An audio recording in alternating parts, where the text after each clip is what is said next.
जय हिंद, वंदे मातरम। स्वागत है आप सभी का फेक एग्जाम जो यूट्यूब चैनल पर। दोस्तों, आज की क्लास आपकी झारखंड जेएफडब्ल्यूसी की परीक्षा के लिए अति महत्वपूर्ण होगी, जिसमें हमने केवल वही प्रश्न शामिल किया है जिस प्रकार के प्रश्न आपके एग्जाम में पूछे जा सकते हैं।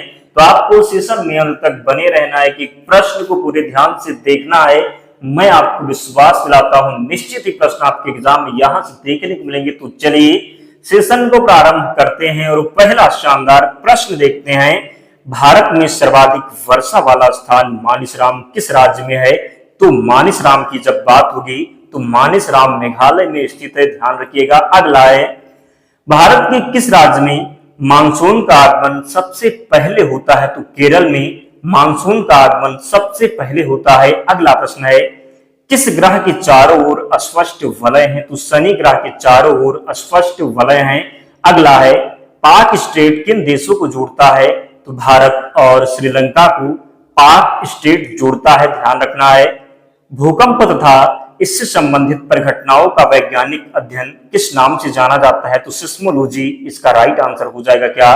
तो सिस्मोलॉजी इसका सही उत्तर है। अगला है, जस्ता के किस लिए प्रसिद्ध जावरा खाने किस राज्य में स्थित हैं? तो राजस्थान में स्थित हैं जावरा खाने।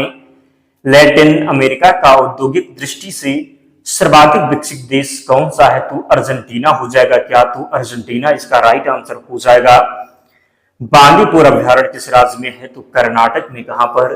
तो कर्नाटक में है बांदीपुर अभ्यारण्य। और जिन प्यारे दोस्तों ने अब तक वीडियो को लाइक नहीं किया है तो आप लोग वीडियो को जरूर लाइक कर दें और चैनल को सब्सक्राइब करके हमारे साथ जुड़ जाएं, क्योंकि यहाँ से आपको बहुत फायदा होने वाला है। सभी प्रश्नों का रिवीजन बहुत कम समय में करवा दिया जाएगा, जो आपके एग्जाम की दृष्टि से महत्वपूर्ण है। ध्यान रखिए, प्रश्न एग्जाम में पूछा जाएगा और पूछा जाएगा तो आप लोग सही करके आएंगे। हम टेलीग्राम चैनल पर पीडीएफ भी प्रोवाइड करवा देंगे, वहां से रिवीजन कर लेना, सभी प्रश्न आपको याद हो जाएंगे। विश्व में सबसे गहरी झील कौन सी है? तो बैकाल झील है। कहां पर स्थित है? तो साइबेरिया में। मयूर सिंहासन किसने बनवाया था? तो शाहजहां के द्वारा मयूर सिंहासन बनवाया गया था। अगला है, मयूर सिंहासन को बनाने वाला कलाकार का क्या नाम था? बादल खां था। शाहजहां के बचपन का नाम क्या हो जाएगा? खुर्रम है शाहजहां के बचपन का नाम। शाहजहां की बेगम का क्या नाम था? मुमताज था शाहजहां की बेगम का नाम। शाहजहां की माता का क्या नाम था? तो ताज बीबी बिल्किस था शाहजहां की माता का नाम। मुमताज महल के नाम से मशहूर होने से पहले शाहजहां की बेगम को किस नाम से पुकारा जाता था? तो अजुर्मंद बानो हो जाएगा। अगला है, जहांगीर के सबसे छोटे बेटे शहरयार की शादी किसके साथ हुई थी? तो नूरजहां के पहले पति से उत्पन्न पुत्री से। अगला है, शाहजहां ने किसकी सहायता से राजगद्दी हासिल की? तो असाफ खां की सहायता से। शाहजहां के समय कौन सी जगह मुगल के हाथ से निकल गई? कंधार इसका राइट आंसर हो जाएगा। अगला है, शाहजहां ने आगरा से अपनी राजधानी कहां परिवर्तित की थी? तो शाहजहानाबाद, पुरानी दिल्ली, जरूर ध्यान रखें। अगला है, लाल किला और किला ए मुबारक का निर्माण किसने करवाया? शाहजहां ने करवाया था। शाहजहां ने अपनी बेगम मुमताज महल का मकबरा कहां बनवाया? आगरा में बनवाया। मुमताज महल के मकबरे को किस नाम से जानते हैं? ताजमहल के नाम से जानते हैं। ताजमहल के निर्माण में कितना समय लगा? तो 20 साल लगा। ताजमहल के निर्माण में कितना समय लगा? तो 20 साल लगा। ताजमहल का निर्माण कार्य कब शुरू किया गया था? तो 1632 ईस्वी में। ताजमहल के वास्तुविद कौन थे? तो उस्ताद ईसा खां और उस्ताद अहमद लाहौरी थे। ताजमहल को बनाने में इस्तेमाल किया गया संगमरमर कहां से लाया गया था? तो मकराना, राजस्थान से लाया गया था, ध्यान रखिएगा। आगरा का मोती मस्जिद किसने बनवाया? शाहजहां ने बनवाया था आगरा का मोती मस्जिद। शाहजहां के समय आने वाले फ्रांसीसी का क्या नाम था? तो फ्रांसिस वर्नियर और टर्विनर हो जाएगा। शाहजहां के दरबार में संस्कृत के कौन से पंडित मौजूद थे? तो कवींद्र, आचार्य, सरस्वती और जगन्नाथ पंडित हो जाएंगे। कवि जगन्नाथ पंडित ने किसी की रचना की है? तो रस गंगाधर तथा गंगा लहरी इसका राइट आंसर हो जाएगा। किसने उपनिषदों का अनुवाद फारसी में करवाया था? दारा शिकोह ने। किसने? तो दारा शिकोह ने। उपनिषदों का फारसी अनुवाद किस नाम से कराया गया? तो सर ये अकबर के नाम से। किसके नाम से? तो सर ये अकबर के नाम से। गिद्दा और भांगड़ा किस राज्य के लोक नृत्य हैं? तो पंजाब के लोक नृत्य हैं गिद्दा और भांगड़ा। ध्यान रखना है, गलती नहीं करेंगे। अगला है, टेलीविजन का आविष्कार किसने किया? तो टेलीविजन का आविष्कार किया गया था जॉन लुई वेर्ड के द्वारा। किसके द्वारा? तो टेलीविजन का आविष्कार किया गया जॉन लुई वेर्ड के द्वारा। किसके द्वारा?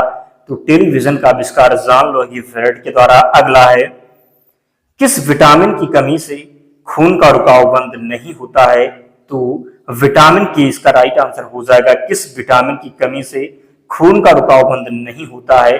विटामिन के इसका राइट आंसर है। अगला है, हिंदी दिवस कब मनाया जाता है? 14 सितंबर को। कब? तो 14 सितंबर को हिंदी दिवस मनाया जाता है। अगर यहीं पर प्रश्न आपसे पूछ लिया जाए कि विश्व हिंदी दिवस कब मनाते हैं, तो 10 जनवरी को। कब? तो 10 जनवरी को विश्व हिंदी दिवस। जबकि हिंदी दिवस की बात होगी, राष्ट्रीय हिंदी दिवस, तो 14 सितंबर आपको लगाना है। अगला है, ओलंपिक खेलों का आयोजन कितने वर्षों बाद होता है? तो 4 वर्ष के बाद। ओलंपिक खेलों का आयोजन कितने वर्षों बाद? तो 4 वर्षों के बाद होता है। निश्चित ही ध्यान रखना है, प्रश्न पूछा जाएगा और पूछा जाएगा तो आपको सही करना होगा। अगला शानदार प्रश्न है, अंतरराष्ट्रीय मानवाधिकार दिवस कब मनाया जाता है? ये प्रश्न रट के आपको जाना है, विश्वास करिए एग्जाम में मिलेगा और मिलेगा तो आप सही करके आएंगे। तो मानवाधिकार दिवस 10 दिसंबर को मनाया जाता है। कब? तो मानवाधिकार दिवस 10 दिसंबर को मनाया जाता है। किस देश की स्थल सीमा सर्वाधिक देशों के साथ लगती है? तो चीन की। किसकी? तो चीन की स्थल सीमा जो है ये सर्वाधिक देशों के साथ लगती है। अगला है, बैरोमीटर के पठन में तेजी से गिरावट किस बात का सूचक है? तो जब बैरोमीटर के पठन में तेजी से गिरावट होगा, तूफान झंझावट की संभावना होगी। जरूर ध्यान रखें। भारत की पहली महिला शासिका कौन थी? रजिया सुल्तान राइट आंसर है। भारत की पहली महिला शासिका थी रजिया सुल्तान। आपको चैनल जरूर सब्सक्राइब करना है कि इसी प्रकार के डेली आपको वीडियोस मिलेंगे और वही प्रश्न होंगे कि वो एग्जाम में मिलेंगे और बहुत कम समय में आपका रिवीजन हो जाएगा। तो चैनल को जरूर सब्सक्राइब कर लेना है। मछली किसकी सहायता से सांस लेती हैं? गलफड़ों की सहायता से मछली सांस लेती हैं। इंकलाब जिंदाबाद का नारा किसने दिया? तो भगत सिंह के द्वारा इंकलाब जिंदाबाद का नारा दिया गया। जलियांवाला बाग हत्याकांड कब हुआ, कहां हुआ था? 1919 ईस्वी में, अमृतसर पंजाब में। 1939 ईस्वी में कांग्रेस छोड़ने के बाद सुभाष चंद्र बोस ने किस दल की स्थापना की थी? फॉरवर्ड ब्लॉक की स्थापना कब की? तो 1939 ईस्वी में कांग्रेस छोड़ने के बाद सुभाष चंद्र बोस ने फॉरवर्ड ब्लॉक की स्थापना की। जरूर ध्यान रखिए, गलती नहीं करेंगे। पंजाब केसरी किसे कहा जाता है? लाला लाजपत राय को। पंजाब केसरी किसे? तो पंजाब केसरी लाला लाजपत राय को। सैंडर्स की हत्या किसने की थी? भगत सिंह ने। किसने? तो भगत सिंह ने सैंडर्स की हत्या की थी। भारत की पहली महिला राज्यपाल कौन थी? तो भारत की पहली महिला राज्यपाल थी सरोजिनी नायडू। कौन? तो सरोजिनी नायडू भारत की पहली महिला राज्यपाल थी। अगर यही पर प्रश्न पूछ लिया जाए कि पहली महिला मुख्यमंत्री, तो सुचेता कृपलानी। कौन? तो सुचेता कृपलानी। अगला है, ब्रह्म समाज की स्थापना किसने की? तो ब्रह्म समाज की स्थापना राजा राम मोहन राय के द्वारा 1828 में की गई। जरूर ध्यान रखें। स्वामी दयानंद सरस्वती का मूल नाम क्या था? मूल शंकर था स्वामी दयानंद सरस्वती का मूल नाम। वेदों की ओर लौटो का नारा किसने दिया? दयानंद सरस्वती ने। किसने? तो दयानंद सरस्वती ने वेदों की ओर लौटो का नारा दिया। दयानंद सरस्वती ने। अगला है, रामकृष्ण मिशन की स्थापना किसने की? स्वामी विवेकानंद ने। किसने? तो स्वामी विवेकानंद ने रामकृष्ण मिशन की स्थापना की। वास्को डिगामा भारत कब आया? 1498 में वास्को डिगामा भारत आया। पूछा जाता है कि वास्को डिगामा कहाँ का निवासी था? तो पुर्तगाली था। कहाँ का था? तो पुर्तगाली था। जरूर ध्यान रखें। हवा महल कहाँ स्थित है? जयपुर में स्थित है हवा महल। सिख धर्म का संस्थापक किस सिख गुरु को माना जाता है? तो सिख धर्म का संस्थापक माना जाता है गुरु नानक को। सिखों का प्रमुख त्योहार कौन सा है? तो वैसाखी राइट आंसर हो जाएगा। सिखों का प्रमुख त्योहार कौन सा है? तो वैसाखी है सिखों का प्रमुख त्योहार। लौह पुरुष किस महापुरुष को कहा जाता है? सरदार पटेल को लौह पुरुष कहा जाता है। नेताजी किस महापुरुष को कहा जाता है? सुभाष चंद्र बोस को नेताजी कहा जाता है। दिल्ली स्थित लाल बहादुर शास्त्री की समाधि का क्या नाम है? विजय घाट हो जाएगा। दिल्ली स्थित लाल बहादुर शास्त्री की समाधि का नाम। महात्मा गांधी को राष्ट्रपिता सबसे पहले किसने कहा? नेताजी सुभाष चंद्र बोस ने महात्मा गांधी को राष्ट्रपिता कहा। हमारा राष्ट्रीय पंचांग कौन सा है? तो शक संवत हो जाएगा। हमारा राष्ट्रीय पंचांग शक संवत है। राष्ट्रगान गाने की अवधि कितनी है? तो 52 सेकंड इसका राइट आंसर हो जाएगा। राष्ट्रगान गाने की अवधि है 52 सेकंड। रेडियो एक्टिविता की खोज किसने की? तो हेनरी बेकरल के द्वारा। किसके द्वारा? तो हेनरी बेकरल के द्वारा रेडियो एक्टिविता की खोज की गई। पेसमेकर का संबंध शरीर के किस अंग से है? हृदय से संबंधित है पेसमेकर। मानव शरीर की किस ग्रंथि को मास्टर ग्रंथि कहा जाता है? पीयूष ग्रंथि को मास्टर ग्रंथि कहते हैं। मानव शरीर के किस ग्रंथि को मास्टर ग्रंथि कहते हैं? तो पीयूष ग्रंथि को। कार्बन का सर्वाधिक शुद्ध रूप कौन सा? हीरा हो जाएगा। कार्बन का सर्वाधिक शुद्ध रूप कौन सा है? तो हीरा है। अंतरिक्ष यात्री को वाय आकाश कैसा दिखाई देता है? तो काला दिखाई देता है। कैसा? तो अंतरिक्ष यात्री को वाय आकाश काला दिखाई देता है। गलती नहीं करेंगे, जरूर ध्यान रखेंगे। दूरबीन का आविष्कार किसने किया? गैलीलियो ने किया था दूरबीन का आविष्कार। भगवान बुद्ध को ज्ञान की प्राप्ति कहाँ हुई थी? बोध गया में। कहां पर? तो भगवान बुद्ध को ज्ञान की प्राप्ति बोध गया में हुई थी। आर्य समाज की स्थापना किसने की? तो आर्य समाज की स्थापना स्वामी दयानंद सरस्वती के द्वारा। किसके द्वारा? तो स्वामी दयानंद सरस्वती के द्वारा आर्य समाज की स्थापना की गई। अगला है, भारत की मुख्य भूमि का दक्षिणतम किनारा कौन सा है? कन्याकुमारी है भारत की मुख्य भूमि का दक्षिणतम किनारा। भारत में सबसे पहले सूर्य किस राज्य में निकलता है? अरुणाचल प्रदेश में। कहां पर? तो भारत में सबसे पहले सूर्य निकलता है अरुणाचल प्रदेश में। इंसुलिन का प्रयोग किस बीमारी के उपचार में होता है? मधुमेह के उपचार में इंसुलिन का प्रयोग किया जाता है। कौन सा विटामिन आंवले में प्रचुर मात्रा में मिलता है? विटामिन सी आंवले में प्रचुर मात्रा में मिलता है। भारत का प्रथम गवर्नर जनरल कौन था? विलियम बेंटिंक था भारत का प्रथम गवर्नर जनरल। गौतम बुद्ध का बचपन का नाम क्या था? सिद्धार्थ था। गौतम बुद्ध का बचपन का नाम क्या था? सिद्धार्थ था।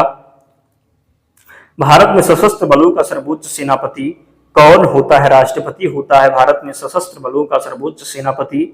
रतौंधी किस विटामिन की कमी से होती है? विटामिन ए की कमी से रतौंधी हो जाता है। किसकी कमी से? तो विटामिन ए की कमी से। पोंगल किस राज्य का त्योहार है? तो जब बात होगी पोंगल की तो ये तमिलनाडु का है। किस राज्य का है? तो पोंगल तमिलनाडु का है। दिल्ली स्थित महात्मा गांधी की समाधि का क्या नाम है? राजघाट का। तो महात्मा गांधी की समाधि का नाम है राजघाट, जरूर ध्यान रखें। भारत में पहली रेल कहां से कहां तक चली? तो मुंबई से, वर्तमान मुंबई से थाने तक। कब चली? तो 1853 में। कब? तो 1853 में, डलहौजी के कार्यकाल में। भारत में पहली बार मेट्रो रेल सेवा किस नगर में आरंभ की गई? कोलकाता में। भारत में पहली बार मेट्रो रेल सेवा किस नगर में आरंभ की गई? तो कोलकाता में। अर्थशास्त्र नामक पुस्तक किसने लिखी है? तो चाणक्य, कौटिल्य जिसको आप कह सकते हैं। अर्थशास्त्र नामक पुस्तक लिखी गई है। जय जवान जय किसान का नारा किसने दिया? लाल बहादुर शास्त्री ने नारा दिया। जय जवान जय किसान का नारा किसने दिया? तो लाल बहादुर शास्त्री ने। संविधान सभा का अस्थायी अध्यक्ष डॉक्टर राजेंद्र प्रसाद कौन? तो डॉक्टर राजेंद्र प्रसाद संविधान सभा के अस्थायी अध्यक्ष थे। यहीं पर अगर बात हो जाए कि अस्थायी अध्यक्ष कौन थे, तो डॉक्टर सच्चिदानंद सिन्हा अस्थायी अध्यक्ष थे। अस्थायी अध्यक्ष डॉक्टर राजेंद्र प्रसाद और अस्थायी अध्यक्ष डॉक्टर सच्चिदानंद सिन्हा। अगला है, संविधान सभा की प्रारूप समिति के अध्यक्ष डॉक्टर भीमराव अंबेडकर हो जाएंगे। विश्व रेडक्रॉस दिवस किस तारीख को मनाया जाता है? 8 मई को विश्व रेडक्रॉस दिवस मनाया जाता है। सूर्योदय का देश के नाम से कौन सा देश प्रसिद्ध है? जापान प्रसिद्ध है। अंतरराष्ट्रीय महिला दिवस किस तिथि को मनाते हैं? तो 8 मार्च को अंतरराष्ट्रीय महिला दिवस मनाते हैं। क्षेत्रफल की दृष्टि से भारत में सबसे छोटा राज्य गोवा हो जाएगा और जनसंख्या की दृष्टि से सबसे छोटा राज्य सिक्किम हो जाएगा। क्या? तो जनसंख्या की दृष्टि से सबसे छोटा राज्य सिक्किम और क्षेत्रफल की दृष्टि से सबसे छोटा राज्य गोवा। अगला है, ओणम किस राज्य का प्रसिद्ध त्योहार है? केरल का प्रसिद्ध त्योहार है ओणम। दिल्ली भारत की राजधानी कब बनी? 1911 में। सबसे चमकीला ग्रह कौन सा है? तो शुक्र हो जाएगा सबसे चमकीला ग्रह। प्रथम भारतीय अंतरिक्ष यात्री कौन थे? तो स्क्वाड्रन लीडर राकेश शर्मा 1984 में। भारत की प्रथम महिला मुख्यमंत्री कौन थी? सुचेता कृपलानी कौन? तो श्रीमती सुचेता कृपलानी भारत की पहली महिला मुख्यमंत्री थी। दोस्तों इतने प्रश्न हमने लिए थे, तो सभी प्रश्नों को आपको जरूर रट लेना है। ध्यान रखिएगा, एक भी प्रश्न ऐसा नहीं है जो एग्जाम में पूछा ना गया हो, तो आराम से देखना है, रट लेना है और पीडीएफ से रिवीजन भी करना है। लिंक डिस्क्रिप्शन बॉक्स में हमने टेलीग्राम चैनल का दे रखा, आप लोग ज्वाइन हो जाना है, फिर टेलीग्राम पर जाना, वहां पर सर्च करना फ्री एग्जाम जोन, आपको चैनल मिल जाएगा, आप लोग ज्वाइन हो जाना, वहां पर आपको सारी पीडीएफ मिल जाएगी। तो मिलते हैं नेक्स्ट वीडियो में, तब तक पढ़ते रहिए, ध्यान रखिए अपना, स्वस्थ और सुरक्षित रहिए। जय हिंद।